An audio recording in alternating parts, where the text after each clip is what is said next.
Deus, família e liberdade. Esses três pilares da civilização vêm sendo postos nas últimas décadas como inimigos da sociedade contemporânea, alvo de uma minoria que impõe agressivamente o politicamente correto e o justiçamento social, sexista e racial.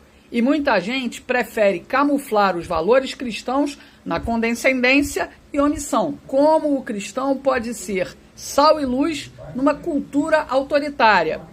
Há como resistir sem contra-atacar? Como é que o cristão pode enfrentar esse momento? Nós somos um movimento universitário, Comunhão Universitária Evangélica. A gente procura dar suporte a alunos cristãos, professores cristãos, que estão num ambiente que normalmente é hostil à perspectiva cristã, porque está muito aparelhado ideologicamente de uma forma contrária aos valores cristãos. E nós procuramos aqui mostrar como nós podemos pensar essas questões sociais, políticas, jurídicas, da psicologia, de todas as áreas, das letras, né, das áreas de saúde, como nós podemos pensar todas essas questões dentro de uma perspectiva cristã, traduzindo o que nós sustentamos dentro da universidade com os argumentos acadêmicos. A gente procura mostrar que nossa visão de mundo, ela é viável, ela tem a melhor inferência para explicar o mundo, os problemas, diagnosticar as situações e encontrar soluções. Agora, claro, a gente não pode chegar dentro da universidade e usar a linguagem religiosa, ela tem a sua própria linguagem, tem o seu próprio código de argumentação, mas nós procuramos ajudar alunos, né, a fazer essa tradução, a colocar o argumento, né, dentro de uma forma que aquele que não pressupõe a nossa fé possa nos entender e possa se convencer. Sendo que nós temos visto hoje que o que era um problema dentro de um gueto, que era a universidade, está se tornando um problema dentro de toda a sociedade. Principalmente depois da popularização dessa ideologia woke, que era uma ideologia que começou no âmbito das ciências humanas, ela inacreditavelmente migrou para a área das ciências naturais, que era onde nós pensávamos que haveria maior resistência a ela, né? Porque inclui essa noção aí de gênero, que antipatiza a noção científico-biológica de sexo, e ela tribaliza a sociedade, divide, não apenas na questão de gênero, divide na questão de raças, e divide em outras questões, colocando o poder como salvador dessas divisões que ele mesmo produziu. Então, nós percebemos que o que era restrito a um gueto, o que era problema para uma fase da vida das pessoas, que era a fase universitária, se tornou agora um ataque constante, aquele ambiente hostil tornou-se o ambiente social, não mais só o ambiente universitário. Então, novelas, séries patrocinam essas coisas, jornalistas da grande mídia, né, se tornaram porta-vozes de tudo isso, e o poder político, que deveria cuidar, por exemplo, da saúde, até da educação no sentido tradicional, das ruas, da gestão da coisa pública, agora se tornou um doutrinador, que quer a todo custo incutir essas coisas. Então, o nosso movimento, ele nesse instante ganha uma altitude maior. A gente já não está mais só ajudando alunos, a gente está procurando ajudar a sociedade inteira a entender o que está acontecendo e reagir com inteligência e, ao mesmo tempo, com convicção. O jovem que futuramente, com um diploma universitário, ele passa a ser uma elite intelectual brasileira, não é? Mas ele vai também sofrer uma lavagem cerebral, como o jovem de família cristã e como o jovem que entra lá, mesmo sem ser cristão, mas entra, vamos dizer assim, virgem na universidade, ele pode se defender desse ataque, porque é um verdadeiro ataque. O senhor sabe, o senhor está no ambiente universitário. Eu dei aula por 10 anos, eu sei o que é isso. Essa doutrinação hoje, ela não é mais só dentro da universidade. Queríamos até que se limitasse a isso. Ela começa no ensino fundamental, com imagens sugestivas. Ela entra no ensino médio de uma maneira extremamente militante. É impressionante que livros didáticos do ensino médio, do ensino fundamental, estejam entrando nisso daí. Então, nesse momento, é a família que tem que dar assistência. Como? Os pais têm que ler o livro que os filhos estão utilizando. Ele tem que perguntar ao pai, à mãe, todo dia, o que é que o professor falou, como é que o professor interpreta isso e tal. Ele não pode se antecipar, mas na medida em que ele sabe que isso já está ocorrendo, aí é a hora de ele entrar e esclarecer o filho, e mostrar, e dizer por que aquele ali está errado. Então, tem um trabalho que realmente vai depender muito dos pais. Importante que os pais, por exemplo, que percebam isso na literatura didática, no que está acontecendo na escola, procurem descobrir outros pais que também tenham o mesmo pensamento que o deles, conservador, para que também eles possam fazer uma manifestação coletiva de reação, né, reagirem ao colégio, porque o que está na Declaração Universal dos Direitos do Homem, de 1948, é que os pais, eles têm direito a que o filho seja educado numa educação condizente com as tradições da sua família, que não seja ofensiva, né? Nossa ordem jurídica também, teoricamente, sustenta isso. Então, é preciso que haja essa reação, é preciso que haja essa manifestação, é preciso que essas coisas não andem sem encontrar no caminho pedras, que nós vamos colocar, né, dificuldades. Então, é preciso primeiro essa articulação dentro da família. Dentro da universidade, né, o nosso movimento, ele tem professores da área médica, tem professores da educação, professores da área de física, matemática, da química, da área de linguística. Nós temos no nosso movimento professores de direito como eu, e diversas áreas. Então, o que é que nós procuramos fazer através da Comune? Nós procuramos fazer o aluno que ingressa na universidade e é cristão ter acesso à literatura que trata dos assuntos acadêmicos que estão sendo abordados numa outra perspectiva. Procuramos indicar autores que têm respeitabilidade, ou no passado tiveram, porque já morreram, já partiram, mas suas obras se tornaram referência, se tornaram clássicos, ou tem agora, porque nós temos aqui e acolá sempre algum intelectual cristão que está abordando um determinado tema e reagindo. Às vezes até nos surpreendemos, encontramos, por exemplo, autores ateus do nosso lado. Por exemplo, o Richard Dawkins é um ateu, mas exatamente porque ele combate a religião em nome da ciência, numa visão que aguerrida de que ciência e religião estão em tensão, ele também é fortemente contra a ideologia de gênero, porque ele considera que ela é a negação da biologia. Então eu posso ter um aporte num autor desse aí, pelo menos para esse fim, né? E interessante que ele agora vem dizendo que é um cristão cultural. Eu não sou um cristão convertido, mas eu aceito que a cultura cristã para nós é a melhor. Por quê? Porque ele está vendo que a cultura cristã não impediu a ciência, mas essa outra cultura está acabando com a ciência. Então eu tenho que descobrir referenciais desse tipo, né? Eu tenho que ir atrás de argumentos, eu tenho que ir atrás dos divergentes, para que eu possa também me posicionar, citar pessoas que o professor não vai poder desdenhar delas, porque tem respeito.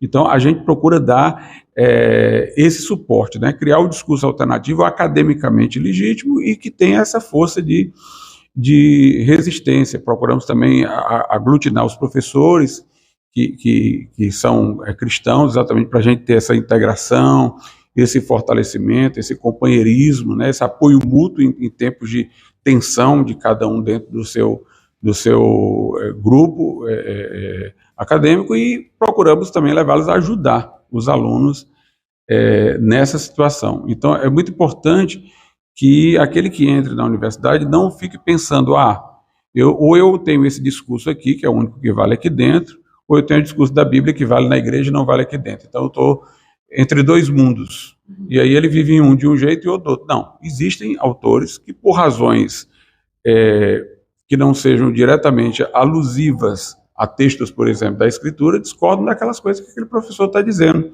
em nome do bom senso, em nome da natureza das coisas. Até porque, se eu acredito que Deus criou o mundo e fez o homem, então o que Deus tem a dizer para o homem e sobre o mundo vai ser o melhor. E nós vamos descobrir isso também pelas vias outras de observação, que não diretamente pela Bíblia. Cada vez mais é importantíssimo você defender a instituição família, né? Porque é ela que é o nosso escudo de defesa, né? Isso. A escola de Frankfurt, ela teve um otimismo inicial muito grande, acreditando que ela iria reverter a cabeça de muita gente, desconstruir conceitos tradicionais através da universidade. E eles tiveram esse grande entusiasmo inicial, eles eram militantes mesmo de esquerda e tinham essa visão. Mas depois eles perceberam o seguinte, bem, a nossa grande dificuldade é a família, porque o tempo que a pessoa passa na universidade é um tempo pequeno, a gente balança a cabeça dela, confunde, mas as tradições familiares são mais radicadas nela. Quando termina a faculdade, elas voltam para a família, aquilo volta a aparecer e a gente não venceu. Por isso que hoje em dia eles não estão mais restritos ao campo da universidade. Eles querem entrar nas séries, eles querem entrar nos desenhos, eles querem entrar no entretenimento. Por quê? Porque eles viram que a universidade não tinha a força que a família tem. E querem desconstruir a família de toda maneira. Criar tantos conceitos possíveis de família que a família no final não significa mais nada, porque o que pode ser tudo não é nada. E querem ao mesmo tempo também subtrair a autoridade dos pais sobre os filhos, né? E criar esse conflito de gerações, né? Entendeu, né? Família sempre é a nossa melhor defesa. O professor Rui Martinho também destacou que o sal é o elemento que preserva a verdade. É da essência do cristianismo ser o sal da terra, o cristão ser o sal da terra e a luz do mundo. E o sal preserva e tem funções, tem papel na fisiologia, papel importante, inclusive, nos batimentos cardíacos. Então é vida também, além de ser preservação e sabor. E o desafio que nós enfrentamos agora é qual é o alimento que nós vamos salgar. Certamente o cristianismo não tem nada a dizer sobre questões técnicas. Então não vamos nos pronunciar sobre matriz energética ou coisas semelhantes. Mas temos a dizer sobre valores, os valores do cristianismo. E é parte destes valores a vida, a integridade física e a liberdade, porque não há como conciliar o cristianismo sem esses três valores. E a defesa da liberdade não é uma liberdade específica. É claro que existe uma hierarquia de valores, é claro que a liberdade de consciência manifesta na liberdade de expressão, é uma das liberdades centrais, mas todas as liberdades se conectam. Então, nós, como sal da terra, defendemos as liberdades. E, além de defendermos as liberdades, defendemos a vida. E as políticas que se contrapõem, ou que restringem, ou que estabelecem exceções ao direito à vida, a estas políticas nós nos opomos. Aí surgem algumas contraposições, algumas pessoas dizem, mas o Estado é laico. É laico e por isso mesmo é que nós temos o direito de nos posicionar, porque o Estado laico não proíbe nenhum tipo de fé nem de convicção. Outra contraposição que existe, inclusive, dentro das igrejas, é que a política apaixona e divide. Não deveríamos tratar desses temas porque isso introduziria a cisânia dentro das igrejas. E eu entendo que, a política apaixona e divide. Mas o Cristo disse que vinha também trazer a espada, não vinha só trazer a paz. E há hora para tudo. Lá no Eclesiastes, Salomão diz que tem hora para chorar, hora para sorrir, hora para curar, hora para matar. Então tem hora para o combate. E o combate justo, por uma boa causa, não nos permite ter uma atitude de omissão. Então, todas essas contraposições, inclusive a de que seria um desvio temático, porque em vez de estarmos pregando o evangelho, estaríamos debatendo questões políticas, eu respondo dizendo, se não discutirmos hoje questões políticas, para inclusive termos o direito de nos pronunciar, amanhã não poderemos nem fazer essa pregação que os que acham que é um desvio temático na política também será proibida e, aliás, já está sofrendo restrição.